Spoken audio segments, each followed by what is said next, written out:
ये देखिए भारी विवाद हो गया है। किस प्रकार से गोदी मीडिया कुछ यहाँ पर जर्नलिस्ट आए हुए थे।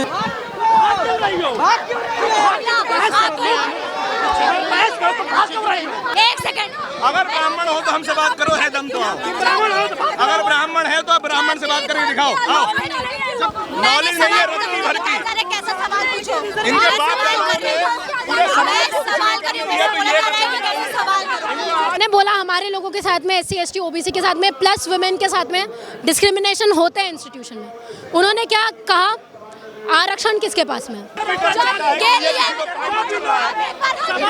पूरा दिखाओ, दिखाओ कैसे गिरा है मेरे को। ब्राह्मण उसने गिरा है, ब्राह्मण उसने गिरा है। क्या बोल रहे हो तुम्हारा बताओ? ये ब्राह्मण है, क्या बोल रहे हो तुम्हारा? बताओ, बोल रहे क्यों तो बताओ। शांडिल ले हूँ, शांडिल। शांडिल बताओ क्या? अभी हम जो आपको वीडियो दिखा रहे थे, आपने देखा किस तरीके से ब्राह्मण समाज की एक महिला पत्रकार आई थी और उल्टे सीधे सवाल कर रही थी। बहुजन समाज के लोगों को उनका हक लंबे समय से नहीं दिया गया, लेकिन बहुजन समाज के आंदोलन को बदनाम करना है, बर्बाद करना है और ये बता देना है कि बहुजन समाज के लोग कुछ भी नहीं जानते। आपने देखा किस तरीके से बहुजन समाज तमाम पत्रकारों ने खदेड़ दिया। क्या कहेंगे ये लोग आते हैं उलूल जुलूल सवाल। सबसे पहला तो सवाल उनका आपको सुन के ही हंसी आ जाएगी। मैंने बोला हमारे लोगों के साथ में SC ST OBC के साथ में प्लस वुमेन के साथ में डिस्क्रिमिनेशन होता है इंस्टीट्यूशन में। उन्होंने क्या कहा, आरक्षण किसके पास में? सबसे बड़ी बात, आरक्षण होने के बावजूद भी अगर हमारे लोगों के साथ में उत्पीड़न हो रहा है तो आरक्षण उतना अच्छा काम नहीं कर रहा है, ये चीज़ समझनी पड़ेगी। अगर आरक्षण सही से काम कर रहा होता और हम लोगों को सेफ्टी दे रहा होता सर, तो इंस्टीट्यूशन में 118.4% की वृद्धि नहीं हो रही होती, हमारे लोगों के इंस्टीट्यूशन मर्डर नहीं हो रहे होते, लगातार हमारे लोगों को जलाया नहीं जा रहा होता, ठीक है। और उसके बाद ये चीज़ बोलते हैं आपके साथ में हो रहा है क्या ये सारी चीज़ें, आपके साथ में हो रही है क्या ये सारी चीज़ें, वो ये चीज़ बोल रही हैं। लगता है ये न्यूज़पेपर नहीं। मैं आपसे पूछूं कि इस देश में ब्राह्मणों की संख्या कितनी है? 3%। आरक्षण कितना मिल रहा है WS से? 10%। आप 3 बोल रहे, मैं कहता हूँ 10% संख्या, जनसंख्या इनकी जनरल कैटेगरी की। हाँ, बिहार का तो आपने जातिगत जनगणना देखा ना, ओवरऑल आपको पता चल गया ना कितने % लोग होंगे। 3% का आंकड़ा आया ना, तो 10% भी क्यों? मोहताज है क्या हम लोग किसी के कि ऐसे ही? आबादी से ज़्यादा, जितनी आबादी है उससे ज़्यादा उन लोगों को रिजर्वेशन मिल रहा है। OBC समाज की संख्या लगभग 52-54% है, आरक्षण कितना मिल रहा है? 27% भी नहीं है। बिल्कुल, वही तो मैंने उनको कहा। मैंने कहा कि आप लोगों को शायद दिखता नहीं है, आप लोग शायद अंधे हो जाते हैं, तभी आपको रीवा की घटना नहीं दिखी जब एक आदमी की चुटिया उखाड़ दी जाती है, इटावा की घटना नहीं दिखी आपको जब ब्राह्मण का मूत्र छिड़का जाता है। लगता है ये अपने ही न्यूज़पेपर नहीं पढ़ते, इन्हीं की सरकार प्रिंट करती है ना न्यूज़पेपर में तो आए दिन आता है। अगर अपनी सरकार के ऊपर भरोसा नहीं है तो फिर क्यों वोट देके जिताते हो? अपने न्यूज़पेपर के ऊपर भरोसा नहीं हो तो क्यों लेते हो न्यूज़पेपर? और न्यूज़पेपर लेके भी सजाने के लिए रखते हो क्या? पढ़ते नहीं हो अंदर कि क्या लिखा गया है क्या नहीं लिखा गया है, और आते हैं ऐसे मुंह जलाने के लिए। ऐसा लग रहा है कि अपनी वक्ता बन के आई हैं। जर्नलिज्म तो छोड़ो सर, ऐसा लग रहा है अपनी बात रखने आई है कि मैं ही बोलूँगी बस। और ये चीज़ बोलते हैं कि तुमको पानी पीने का अधिकार मिला कि नहीं मिला। ऐसे लोग जिनको अपनी जातियों पे गर्व है, जो अपने आप को ब्राह्मण बता के खुश हो रहे हैं, यही तो जातिवाद करते हैं ना। अपने आप की जाति पर सपोर्टिव होना, अपने आप की जाति पर गुरूर करना, इसका मतलब ये बताता है कि तुम दूसरों की जाति को नीचे तौर पर देखते हो। ये अपना गुरूर तोड़ेंगे ना, ये जिस दिन गुरूर छोड़ेंगे अपना, उस दिन इक्वालिटी आएगी। लेकिन ये अपना गुरूर नहीं छोड़ते हैं। ये बोलते हैं हमें तो पानी पिलने मिला गया। अरे तुम्हारे दादा परदादा ही तो सब कुछ संतरों पे बैठे हुए थे, तो कैसे नहीं मिलेगा? एजुकेशन इंस्टीट्यूशन में तुम हो क्योंकि तुम्हारे दादा परदादा बैठे रहे हैं। हम लोग तो अभी आए हैं, हमारी जनरेशन तो अभी पढ़ने के लिए आई है, उसमें भी हम लोग डिस्क्रिमिनेशन के साथ में अंदर रहते हैं। हाँ, उसके बाद भी हमारे लिए प्रिकॉशंस आते हैं तो तुम्हें बहुत दर्द हो रहा होता है। हाँ, 10% आरक्षण तो बिना कुछ बोले तुम लोग ने ले लिया। अगर इतने ही दिक्कत है तुम लोगों को आरक्षण, तो छोड़ दो पहले अपना आरक्षण, छोड़ दो पहले अपनी जाति छोड़ो, पहले अपनी जाति छोड़ो, अपना धर्म छोड़ो, ये जातिवाद करना छोड़ो, उसके बाद बोलना आरक्षण। और मैं तो ये भी बोल रही हूँ, डॉक्टर अंबेडकर ने आरक्षण की लड़ाई वैसे भी नहीं लड़ी थी, सेपरेट इलेक्टोरेट दिया था। इतनी ही अगर तुम्हें प्रॉब्लम है ना आरक्षण से, हम लोगों को हमला 2 वोट का अधिकार दे दो, रख लो अपना आरक्षण, नहीं चाहिए भीख। अगर पता होगा लोगों को, हाँ, बाबा साहब 2 वोटों का मांग कर रहे थे, ये गांधी की वजह से हम लोगों को रिजर्वेशन मिला है, तो जितनी गाली देनी अपने गांधी को जाके दो। ये समझौता था। अगर तुम्हें नफरत है ना इतनी रिजर्वेशन से, जहाँ हमारे 2 वोटों का अधिकार दे दो, जो गोलमेज सम्मेलन से डॉक्टर अंबेडकर हमारे लिए लेके आए थे।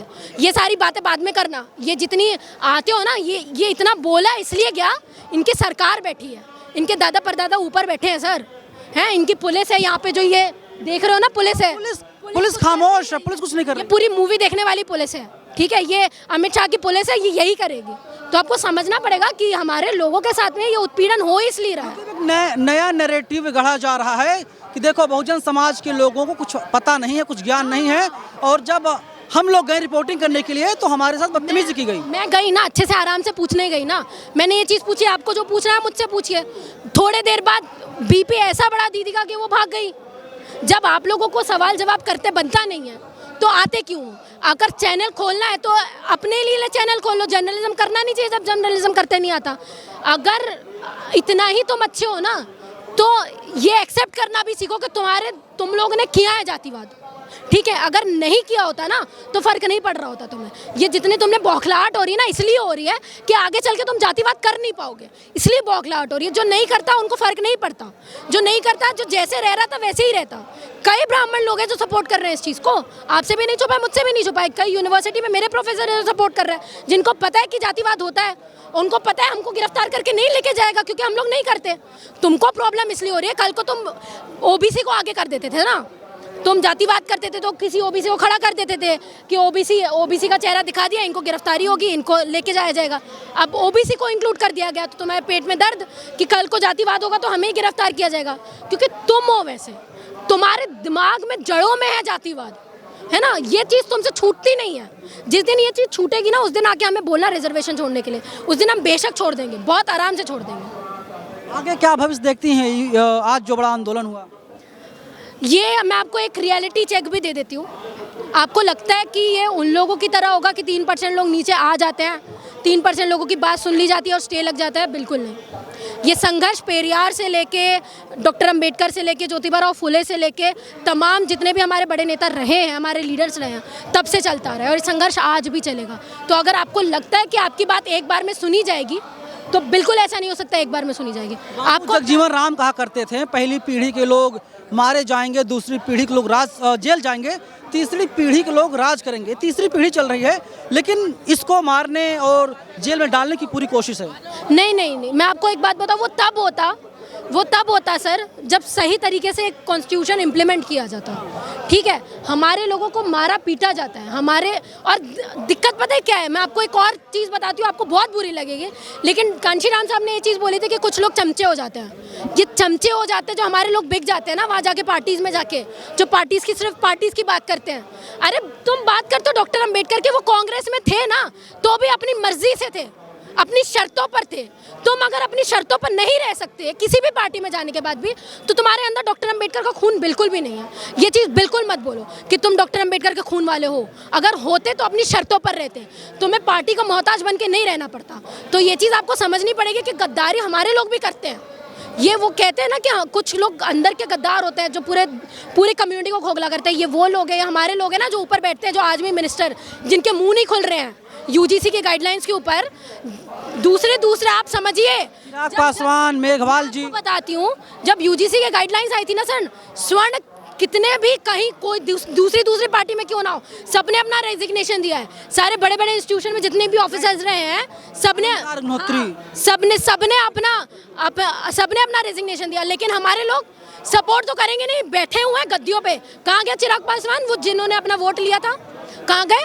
ये कुछ नेता है जो चंद्रशेखर आज़ाद जैसे, मायावती जी जैसे जो तमाम लोग बातें करते हैं, वो कम से कम निकल के तो आते हैं बाहर। आप लोग क्या करते हो? बड़ी बड़ी पार्टीज में, कांग्रेस में चले जाते हो, बीजेपी में चले जाते हो, उसके बाद क्या करते हो? उनकी बातें। अगर हमारे फायदे के लिए भी गए हो वहाँ पे तो कुछ फायदा तो दो भाई। हम डॉक्टर अंबेडकर को आज पूछते इसलिए क्योंकि वो वक्त में जब कांग्रेस सरकार थी चरमसीमा पर, वो गए और हमारे लिए हकूक छीन के लाए। वो हकूक अगर तुम नहीं दे सकते तो अपनी चाटुकारिता करने के लिए बद बोलो कि बहुजनों के नेता हो। सामने इस्तीफा भी दिया। हाँ, फिर वो तमाम चीजें आप लोगों को पता है। मैं ये समाज की खातिर ये चीज बोल रही हूँ, जो गद्दार बोलते हैं ना डॉक्टर अंबेडकर को, तो डॉक्टर अंबेडकर को बोलते हैं ना जो लोग कि गद्दार है, ये समझना पड़ेगा उन लोगों को कि वहाँ जाने के बाद भी अगर हमारी बात कर रहे हैं ना तो ऐसे गद्दार हमारे यहाँ पे पैदा होने चाहिए। मैं तो चाहती हूँ, बीजेपी में गए हो ना तुम, जैसे हमारे दिलीप मंडल गए हैं बीजेपी में, निकालना चाहिए था ना। वो तो 2.5 लाख रुपए में गए हुए हैं महीने से किसी में भी गए। पहले तुम बोल रहे थे ना, बातें कर रहे थे ना बहुजनों की, मीडिया प्रभारी बन के बैठाया गया तुमको वहाँ पे, हमारे लिए हक छीन के ला सकते थे तुम, लेकिन नहीं गए। क्यों? क्योंकि सत्ता पैसे थोड़ा आ जाता है तो बात कैसे करेंगे लोगों की? हमारा पेट भर जाए, हमारी फैमिली का पेट भर जाए, वही बहुत है। ये रियलिटी चेक है, रियलिटी चेक दे रही हूँ मैं अपने लोगों को कि जितना भी थोड़ा डॉक्टर अंबेडकर करने आ जाते हैं लोग, दो नारे क्या लगा देते हैं, तुमको बहुत अच्छा लगता है कि डॉक्टर अंबेडकर की बात करते हैं। क्यों नहीं बोला अभी तक राहुल गांधी जी ने यूजीसी के लिए? क्यों नहीं बोला? बहुजनों की बात कर रहे थे ना वो। क्यों? क्योंकि उनकी पार्टी में भी स्वर्ण नेता है। एनएसयूआई और आईवाईसी के जो लोग हैं वे लोग खुल करके, मैंने ये चीज़ मैं मानती हूँ, आईवाईसी ने ये चीज़ बोली, मैं ये चीज़ भी मानती हूँ, एनएसयूआई ने ये चीज़ बोली कि हम स्वागत करते हैं। नहीं, खिलाफ रौनक खत्री को जानते हैं आप? रौनक खत्री जिन्होंने खिलाफ किया, मैं